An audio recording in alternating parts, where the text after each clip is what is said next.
Friends, नमस्ते। मेरा नाम नीपा शाह है और मैं योग से 5-6 साल से जुड़ी हुई हूँ। साथ में प्रायोग ट्रस्ट गांधी आश्रम अहमदाबाद से मैंने नेचुरोपैथी का भी कोर्स किया हुआ है। आज हम अपक्व आहार के बारे में जानेंगे। जैसा खाए अन्न वैसा बने मन। जैसा हम अन्न खाते हैं वैसा ही हमारा मन बनता है। उसका प्रभाव भी हमारे शरीर पर पड़ता है। आहार का पूरा प्रभाव हमारे आचार विचार व व्यवहार पर पड़ता है। आचार से हमारा शरीर स्वास्थ्यवर्धक रहता है। तो आहार ऐसा होना चाहिए कि जो रोग प्रतिरोधक क्षमता को बढ़ाए रखे और विजातीय द्रव्य का निष्कासन कर सके। हमारे शरीर में प्रति सेकेंड रेड ब्लड सेल्स मरते भी हैं और नए भी उत्पन्न होते हैं। ऐसे ही हमारे शरीर में जो 6 साल में पूरे कोशाणु व उत्तक मरते भी हैं और नए भी बने रहते हैं, तो नए भी बनते हैं, राइट। तो अभी हमारा भोजन ऐसा ही होना चाहिए जो अच्छे उत्तक बनाने के लिए काम आए और जो अच्छे कोशाणु भी बनाए। तो आहार का मूल उद्देश्य है शरीर का पोषण। प्राचीन काल में हम देखते थे कि लोग फल फूल सब्जियां वो अपक्व ही लेते थे। तो उस टाइम पे हम देखते थे कि उनके शरीर में रोग नहीं होते थे। जैसे जैसे पकाने की विधि बढ़ती गई वैसे वैसे खाद्योज पदार्थ है वो लवण विटामिन्स वगैरह सब नष्ट होते गए और शरीर में रोग की उत्पत्ति होती गई। अपक्व आहार या कच्चा भोजन क्या है? तो अपक्व आहार में हम अंकुरित अन्न ले सकते हैं, फल ले सकते हैं, सब्जियां ले सकते हैं, पत्तेदार सब्जियां ले सकते हैं, सूखे मेवे ले सकते हैं। अभी अपक्व आहार जो अगर हम एक बीज लेते हैं कि जो अपक्व है, तो वो जो अगर पुराना भी है और उसे हम बोते हैं तो वो भी नए सिरे से उग जाएगा। पर वो ही बीज अगर हम अग्नि में पकाते हैं और फिर बोने के लिए रख देते हैं तो वो अंकुरित नहीं होता है। तो पकाने की विधि में हम लोग जैसे जैसे मसाले डालते हैं, जैसे जैसे तेल घी तेजाने आदि का प्रयोग करने से उसमें वो भोजन को हम लोग काफ़ी गरिष्ठ कर देते हैं।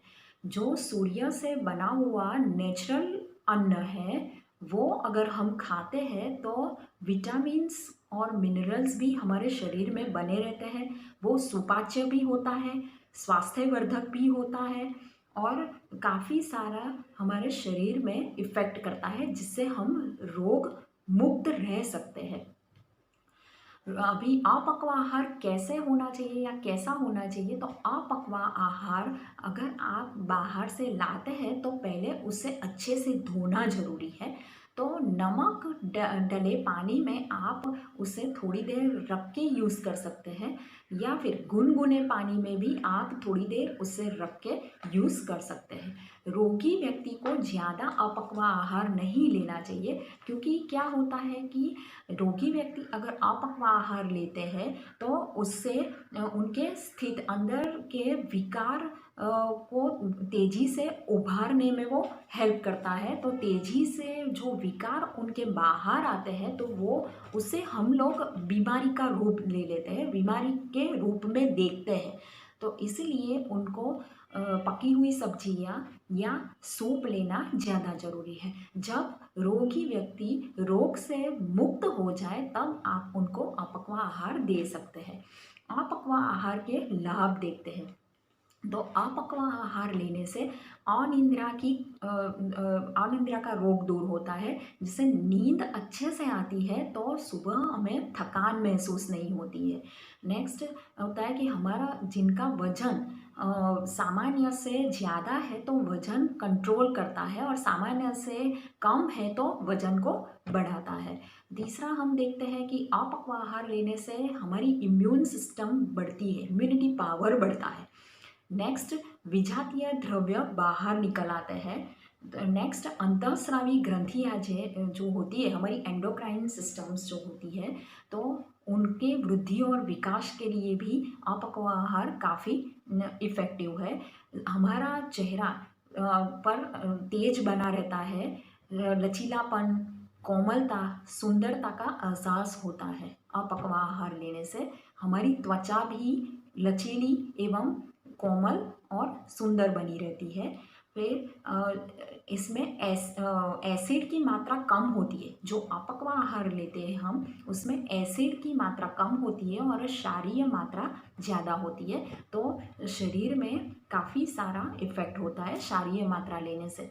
फिर जीवनी शक्ति को बढ़ाता है, तीव्र रोग, जीर्ण रोग, घातक रोग को दूर करने में हेल्पफुल होता है। महिलाओं के लिए भी अच्छा है कि उनका जो बांझपन है वो दूर होता है। मासिक धर्म है वो नियमित कर दर्द रहित करता है।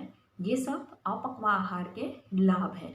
अपक्व आहार में हम रोगों में लाभ देखते हैं, तो रोग में भी जिनको गुर्दे के रोग है यानी कि किडनीज को के प्रॉब्लम्स है, तो उनको कार्बोहाइड्रेट की मात्रा ज़्यादा बोलते हैं कि आप कार्बोहाइड्रेट की मात्रा को बढ़ाओ।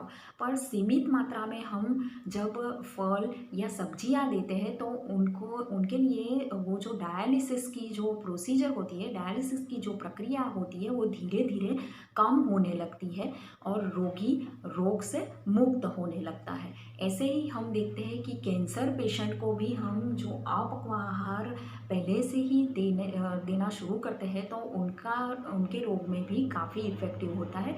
ऐसे ही मधुमेह, डायबिटीज़ का रोग है या फिर बीपी का रोग है, हार्ट डिसीज़ का कोई प्रॉब्लम है, एसिडिटी का प्रॉब्लम है या जॉइंट पेन है, पेट के दर्द है, चर्म रोग है, आदि कई रोगों में अपक्व आहार से लाभ होता है।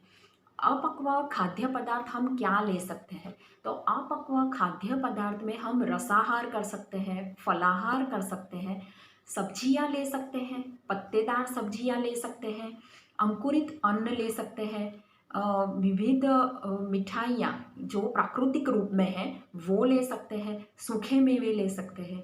अभी रसाहार देखते हैं, तो रसाहार में फल का रस ले सकते हैं या सब्जियों का रस ले सकते हैं। दोनों अलग अलग लेना अच्छा रहता है। उससे विटामिन्स की मात्रा बनी रहती है हमारे शरीर में, एंजाइम्स, एंटीऑक्सीडेंट, वो सब की मात्रा हमारे शरीर में बनी रहती है। प्लस रक्त की शुद्धि होती है। जो हम रसाहार वो फलाहार करते हैं तो उससे हमारे रक्त की शुद्धि होती है और विजातीय द्रव्य बाहर निकलते हैं। पर रस अगर लेते हैं तो ताजे ही पिए, धीरे धीरे पिए, बिना चीनी व बिना नमक के पिए तो वो अच्छे रहते हैं। और नेचुरल पीना ज़्यादा अच्छा है और कदापि उससे गर्म न करें। दूसरा हम देखते हैं कि फलाहार, तो फलाहार लेने से भी बुद्धि की तीव्रता बढ़ती है, हमारी बुद्धि शक्ति बढ़ती है और इम्यूनिटी पावर भी हमारी बढ़ती है। और जैसे कि सेब, एप्पल ले लिया, तो एप्पल में विटामिन ए, बी, सी, ई आदि प्लस लोह का तत्व रहता है, पोटेशियम का तत्व रहता है। तो उसके लिए हृदय रोग के लिए है या कोलेस्ट्रॉल के लिए है तो वो काफ़ी इफ़ेक्ट होता है। ऐसे ही अंगूर लेते हैं, तो अंगूर में भी vitamin A, B, C, calcium होता है। तो इसके लिए यकृत, तिल्ली जैसे रोग, गठिया का रोग ऐसे दूर कर सकते हैं, दूर हो सकता है। ऐसे ही हम देखते हैं कि आम लेते हैं, तो आम में भी प्रोटीन बना रहता है, वसा रहता है और ऐसे ही प्रोटीन, वसा, कैल्शियम वगैरह रहता है। तो vitamin A, B, C, D जैसे तत्व है जो वायुनाशक है, पाचक है और हृदय, यकृत के रोग के लिए भी काफ़ी इफ़ेक्टिव है। साथ में हम देखते हैं कि पपीता में पपीन नाम का जो तत्व है वो भी हमारे शरीर के लिए काफ़ी इफ़ेक्टिव है। ऐसे ही हम ऑरेंज, संतरा लेते हैं तो वो भी विटामिन सी से भरपूर रहता है। ऐसे ही अनार, चीकू, स्ट्रॉबेरी, केला, हर एक फ्रूट जो लेते हैं वो मौसम के अनुसार जो फ्रूट हम लेते हैं तो उसके लिए हमारा शरीर जो है उसके लिए काफ़ी इफ़ेक्टिव रहता है। हमारे शरीर में जो विटामिन्स, मिनरल्स की मात्रा है वो अच्छे से बनी रहती है। नेक्स्ट हम देखते हैं कि सब्जियाँ, तो सब्जियाँ भी एक टॉनिक का काम करती है। कच्ची सब्जियां जो लेते हैं वो भी एक टॉनिक का काम करती है। जैसे कि हम उसमें से ककड़ी ले सकते हैं सब्जियों में भी, या मूली ले, चुकंदर ले, पत्ता गोभी ले सकते हैं, प्याज ले सकते हैं। पत्तेदार सब्जियां में भी हम धनिया ले सकते हैं, पालक ले सकते हैं, पत्तेदार सब्जियों में पुदीना ले सकते हैं, और मूली के पत्ते ले सकते हैं। ये सब भी काफ़ी हमारे शरीर के लिए इफ़ेक्टिव है। साथ में प्राकृतिक मिठाइयाँ देखें तो जैसे हम खजूर ले सकते हैं, मुनक्का या किशमिश ले सकते हैं। ऐसे ही दूसरे खाद्य पदार्थ देखें तो हम जैसे कि दही ले सकते हैं, सोयाबीन, नारियल, बादाम का दूध ले सकते हैं, तो वो भी काफ़ी हमारे शरीर के लिए इफ़ेक्टिव रहता है। प्लस हम शहद ले सकते हैं, नीम की चटनी बनाकर ले सकते हैं। अंकुरित अन्न होता है, उसमें भी हम काफ़ी सारा सलाद और चाट मसाला वगैरह डालकर भी खा सकते हैं। तो ये था अपक्वाहार हमारा। आई होप कि आपको टॉपिक अच्छा लगा होगा। आपने मुझे अच्छे से सुना, इसके लिए आप सबका खूब खूब आभार, धन्यवाद। Thank you very much.